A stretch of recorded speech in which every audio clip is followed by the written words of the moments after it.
God, I was just in love with it. Like the castle came apart to become a tea set, and it had these little, I think they were fairies.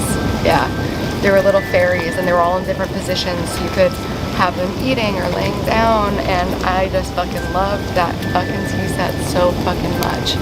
And if I could have one fucking thing from my childhood, just one, it would be that fucking tea set. I have the key. I kept the key. I don't know how the fuck I kept that key, but I have it. And that's enough. That's all I really need.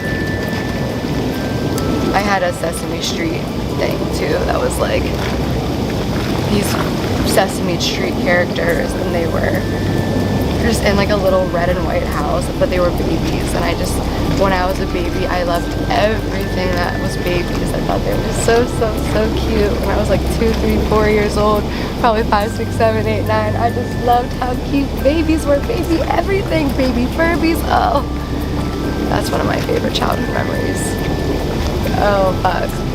This is like when people ask me my go-to favorite childhood memory, this is definitely up there. It's one of the ones I never forgot, because it was probably the day I started believing that I was psychic. So it must have stuck with me. I wanted a Furby for Christmas the year it came out so fucking bad. You know what's crazy? I am afraid to say the word goddamn. I am actually terrified of it. In fact, I might bleep it out of this video because that's how strongly I feel about it. I don't know what the fuck it is. I'm pretty sure that I was raised believing that it was a mortal sin, and that if I said it before I died without going to confession and getting communion, that I would go straight to hell. Like no purgatory, mortal sin. So I'm to this day afraid to say that fucking word. Holy shit, that's so weird. I always knew that about myself because I never say it. I always find a way around it. But that's the first time I consciously realized that I do it and like why I do it. That's so bizarre.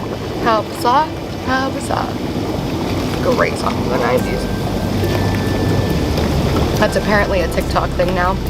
I'd be so hype if like 20, 30 years from now, one of my old songs just popped up on a site as like this random song that like was kind of small cult following of a song. That'd just be so interesting. I'd be totally so hype about that. Ugh, wish I could remember what I was saying.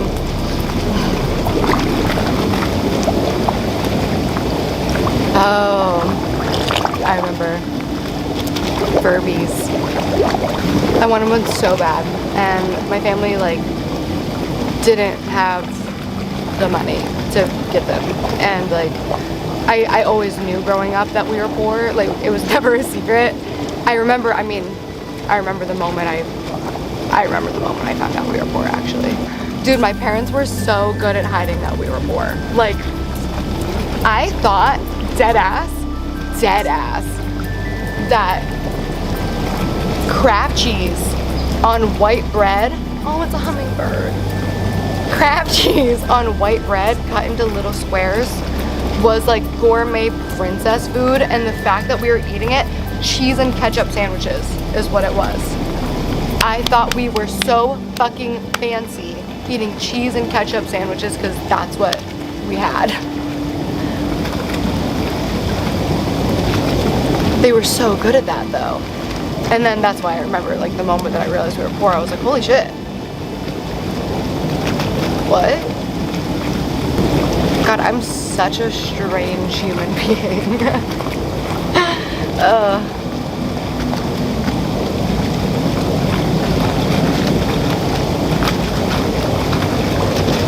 It's exhausting, honestly. It really fucking is. I don't know how to explain that because like it's me, it's like my brain doing it, but like it's I'm so tired of it. It's like, take a nap.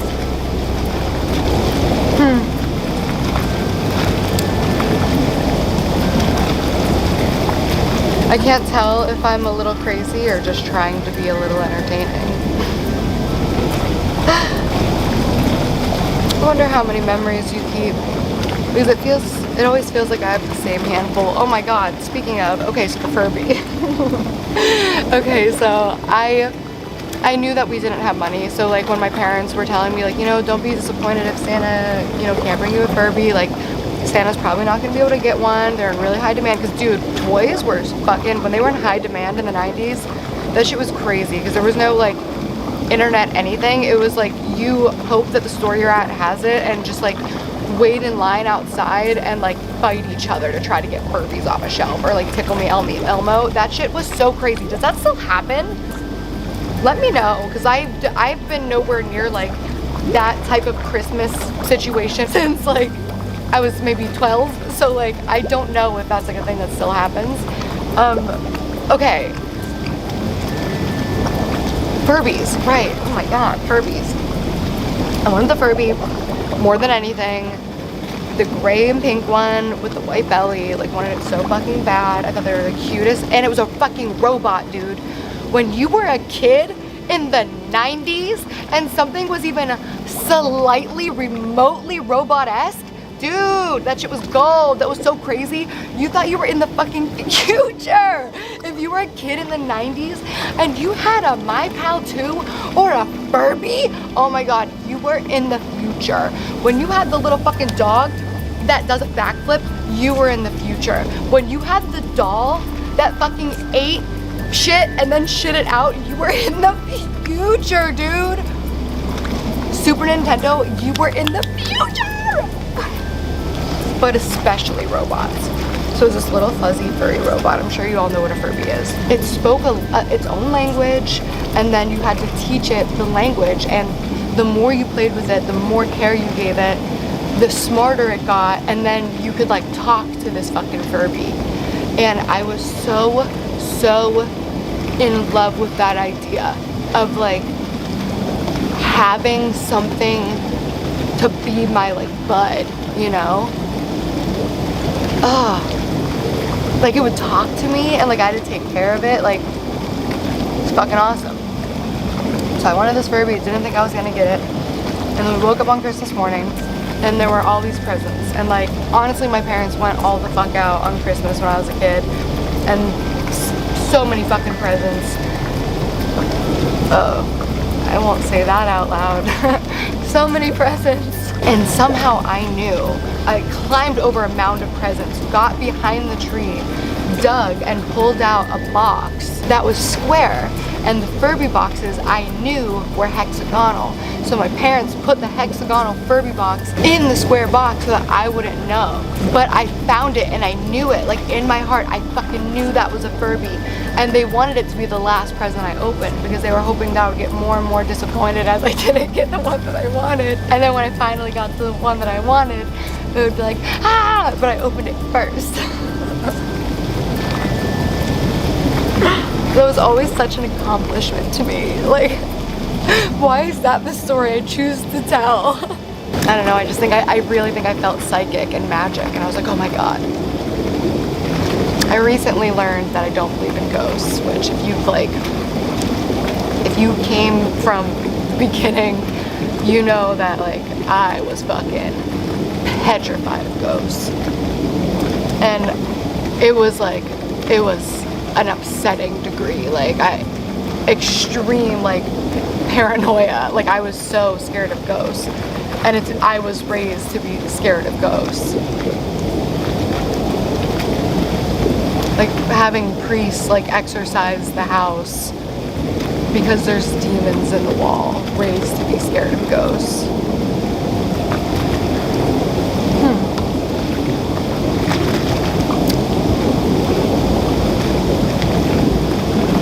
I think I've actually never like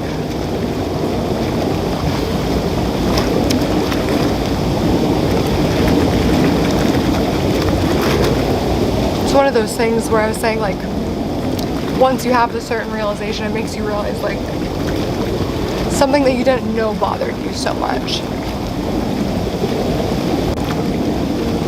And I think what I've just realized is that I've never realized how much the type of religion that I was raised in has affected me. And the types of, and I'm not saying that against religious people in any way. I would still consider myself pretty religious to Yeah, I would still consider myself pretty religious and in ways that feel like they make more sense to me.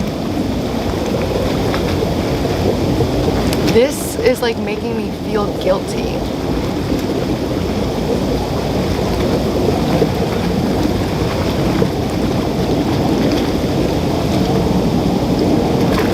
Because it is something that still scares me.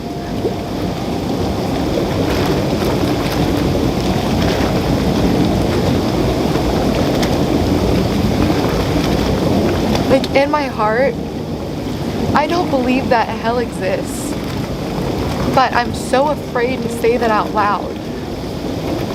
Because if it does, like, I'm on a record. Even with myself, because like God sees all, right? Whoa.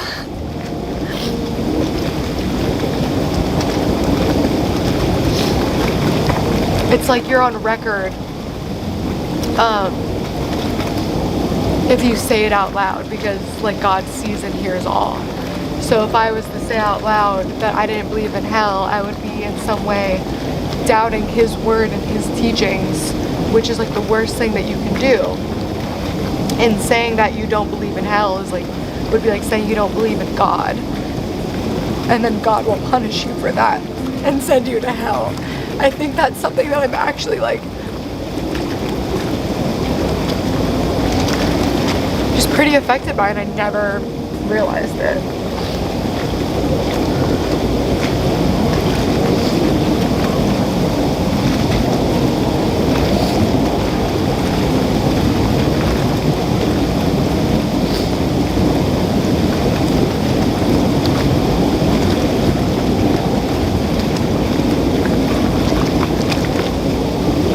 And I actually think I would like to go to church. I like going to church. And I don't know that that's the church I was like raised in, but like a place of worship. I believe in God or the universe or the energy or whatever it is. I believe that there's a higher power than me. I know that. Because I just believe that there has to be something better than human beings.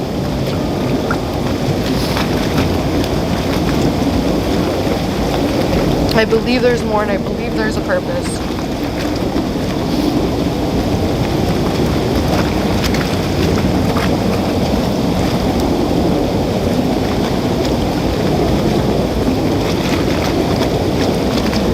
And I would like to go to church because I've always felt at peace. Not when I was a kid. I hated going to church when I was a kid. I fucking hated it. It was so boring, and I felt like I didn't understand anything, and like my mass was in Arabic for one, so I literally didn't understand anything.